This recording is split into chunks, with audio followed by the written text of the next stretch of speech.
Um, well, well, mm,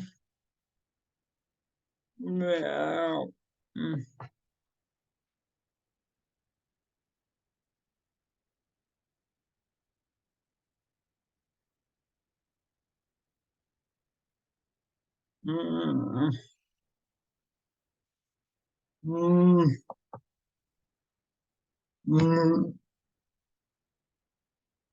mm, mm, mm, oh my goodness.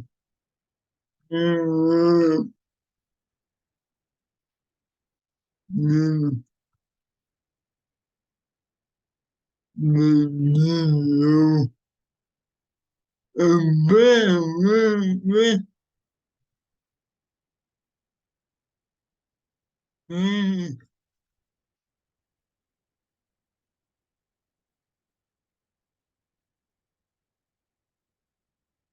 mm,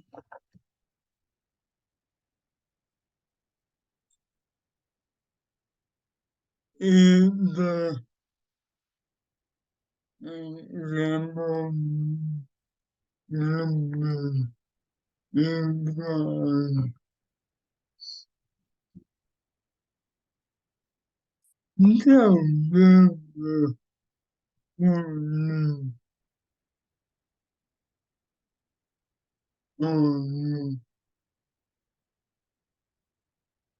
no, okay, so, no, I will know, and go,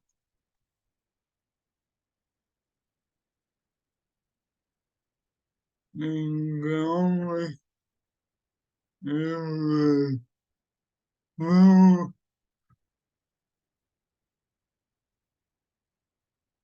no, no, no,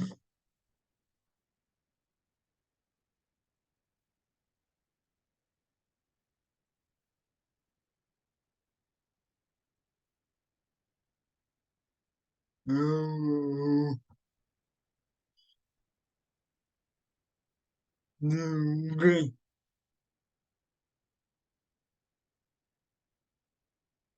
no,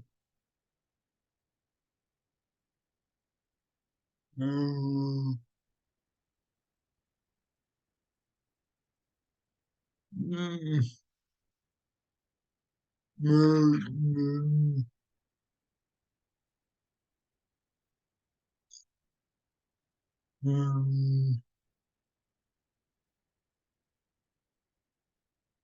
mm, mm, mm,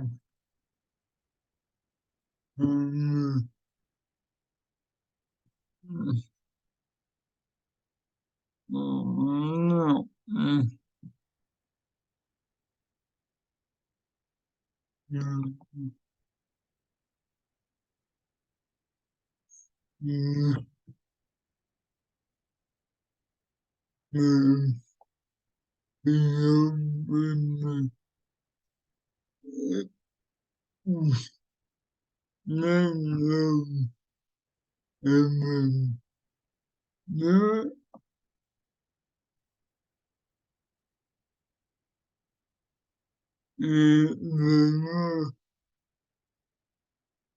Star Trek Lower Decks Season 3, Episode 10, The Stars at Night, Recap and Spoilers. By Sam Stone, published October 27, 2022. Star Trek Lower Decks Season 3 ends with the show's most shocking and explosive episode to date. Here is a spoiler-filled Paramount Plus recap. The following contains spoilers for Star Trek Lower Decks Season 3, Episode 10, The Stars at Night, now streaming on Paramount Plus. Star Trek Lower Decks Season 3 finale presents the USS Cerritos and its crew with its biggest threat yet, with a sinister enemy that has been manipulating the crew finally revealed as the show takes a break from its usual adult humor. This bold betrayal comes at a time when the Cerritos' reputation has been publicly disgraced and Beckett Mariner has left Starfleet over suspected misconduct involving a supposed trusted source. However, as the Cerritos fights for the viability of California-class starships, they find themselves in a larger battle to save Starfleet. However, as the Cerritos fights for the viability of California-class starships, they find themselves in a large. However, as the Cerritos fights for the viability of California-class starships, they find themselves in a larger battle to save Starfleet from itself. 10. In the face of the disastrous news report about the Cerritos and narrowly being destroyed by the Breen, commanding officer Captain Carol Freeman faces serious questioning by Starfleet Command B while her starship undergoes repairs. Freeman is shocked when the admirals decide to shutter the California-class section of the fleet in lieu of recent events, with the newly launched and automated Texas-class inheriting its duties. Though Freeman tries to keep this development a secret as she argues for the continued importance of the Cerritos, the junior officers learn about the news secondhand. Related, Lower Decks continues Star Trek's Orion rehabilitation. Freeman rejects an administrative role overseeing the Texas-class line and instead challenges Admiral Buenamigo to carry out a series of diplomatic missions around Federation space to prove the California-class vessel's worth.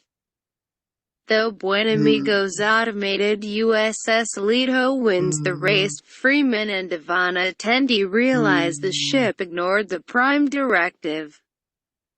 When Sam Rutherford reviews data on the Alito, he discovers that the Texas-class code runs on artificial intelligence he designed and that it was Buenamigo that erased his memory and rewrote his personality. When Rutherford and Freeman confront Buenamigo, he admits that he set up Freeman for attacking the Packalds, nearly foiled the diplomatic mission on Deep Space Nine and lured the Cerritos into the Breen ambush.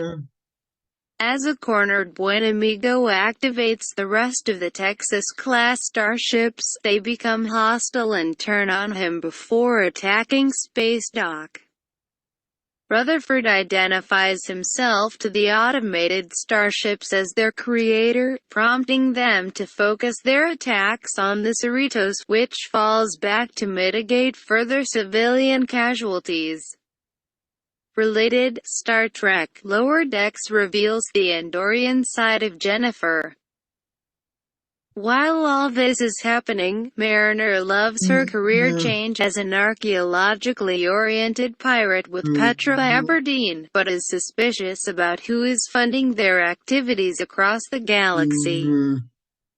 Instead of a nefarious figure, Mariner is surprised that Admiral Jean-Luc Picard has personally been financing the two to ensure that precious antiquities are properly preserved. The matter is tabled when Mariner is alerted to the Texas-class starship's attack on the Federation and rushes back to Earth to help the Cerritos. Boimler convinces Freeman to listen to Shax and eject the Cerritos warp core at the pursuing Texas-class enemies, destroying all of them but the Alito, which attacks the defenseless Cerritos. Fortunately, Mariner arrives in the nick of time to save her old ship. The rest of the California-class starships rally behind her to overwhelm and destroy the Alito and end the automated threat. As the crews celebrate their victory together, Freeman formally reinstates Mariner back into Starfleet while the Cerritos welcomes Vulcan officer T'Lyn aboard. They continue their bold mission with renewed relevance as the series cruises toward the upcoming Lower Decks Season 4. Created by Mike McMahon, the first 3 seasons of Star Trek Lower Decks are available to stream in their entirety on Paramount+.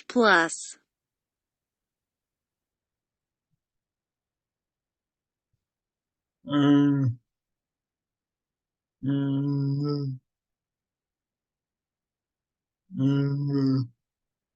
No.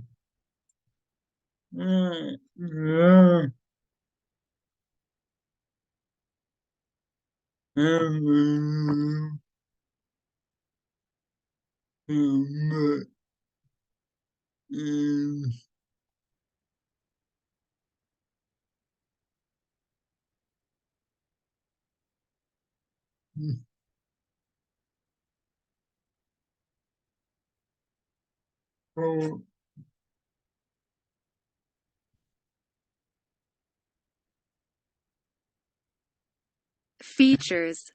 Inside the Star Trek Lower Decks Season 3 finale Easter eggs. Star Trek Lower Decks showrunner Mike McMahon takes us inside what it takes to make all of those deep Trek lore references a reality, and explains the ones you might have missed. This article contains Star Trek Lower Decks season finale spoilers.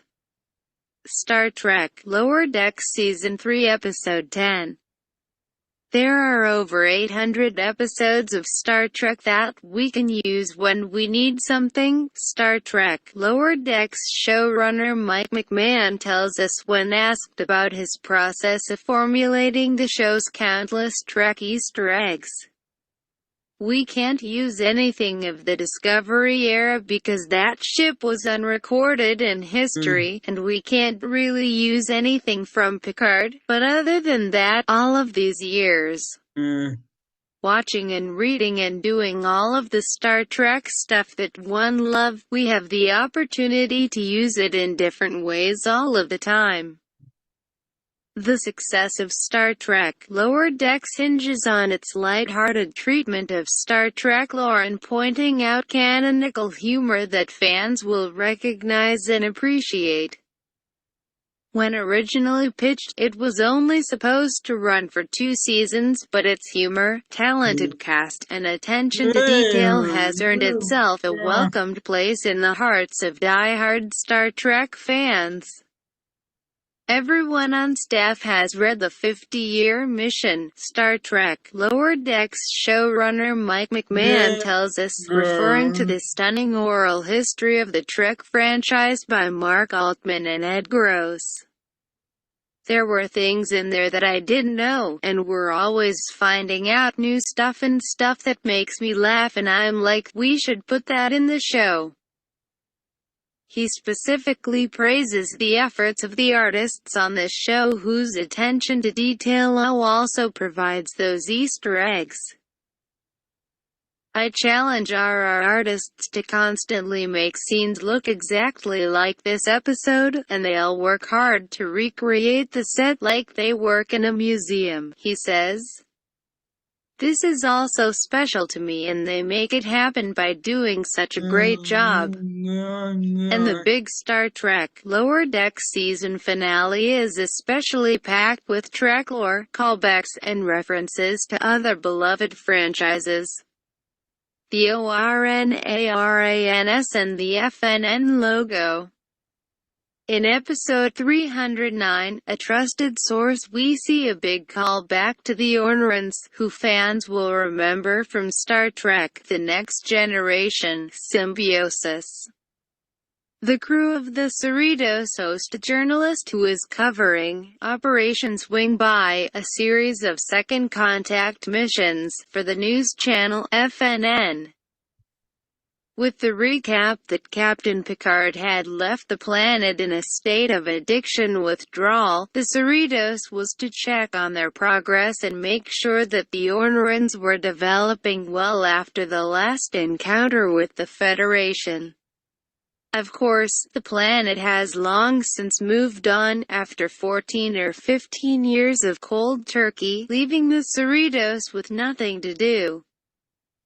By the way, the emblem on the FNN journalist's jacket is not the CBS as some fans might think.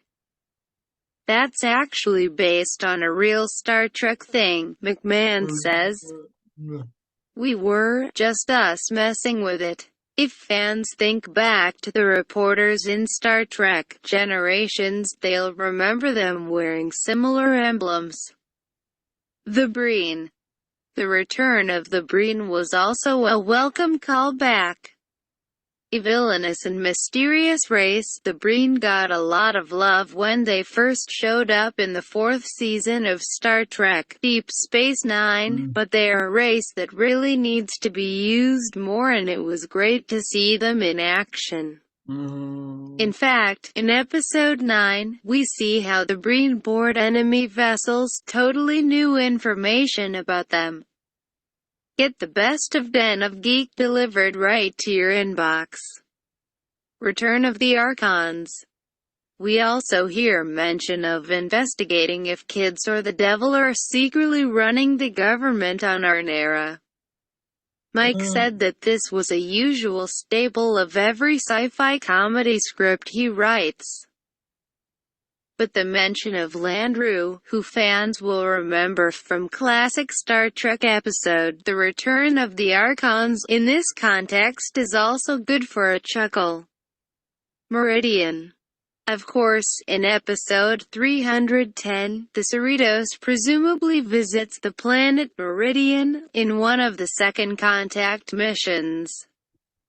If you remember, they also visit the Brigadoon planet, McMahon says, referring to Star Trek Deep Space Nine episode Meridian. As Meridian only shifts into the regular universe from a plane of energy every 60 years, the race to make second contact with the Alito has an extra degree of humor added to it. It's mostly world-building, with materials that are already there that can be used, McMahon says. That's the fun of putting this show together. It's fun to use that stuff again. We just love Star Trek, that's pretty obvious.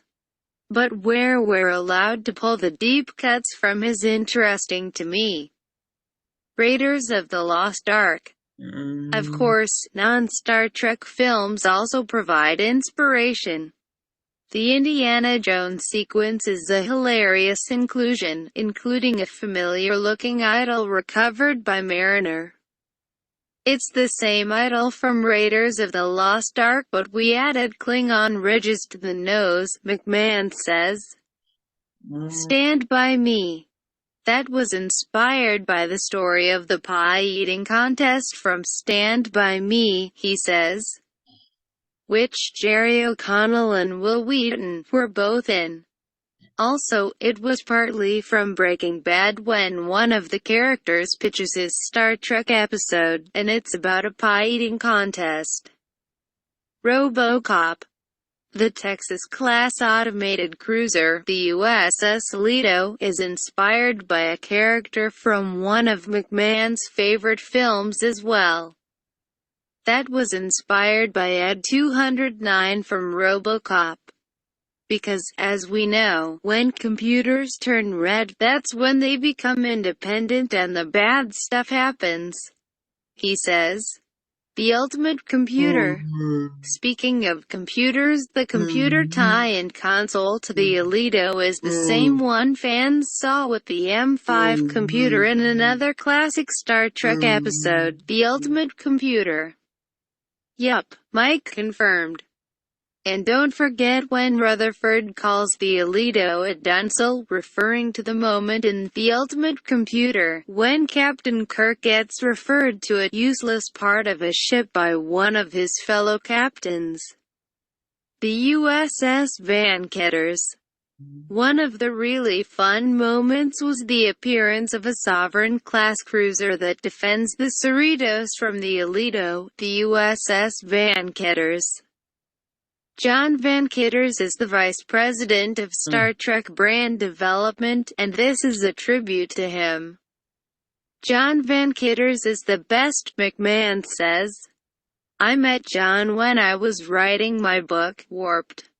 He opened up the entire CBS archives for me so I could pull photos for the book. He's such a great resource and he loves Star Trek. I said that if I'm going to be kicking the shit out of a big fancy starship, it's going to be called the Vanketters. McMahon also credits other experts like Dayton Ward and Dr. Aaron McDonald as great sources of information who lend their knowledge, expertise, and experience to the accuracy of the show. Star Trek is so much bigger than me, he says. When I started Lower Decks, I loved ships with all these technical details. There was so much to learn, like all the different sizes and classes of ships.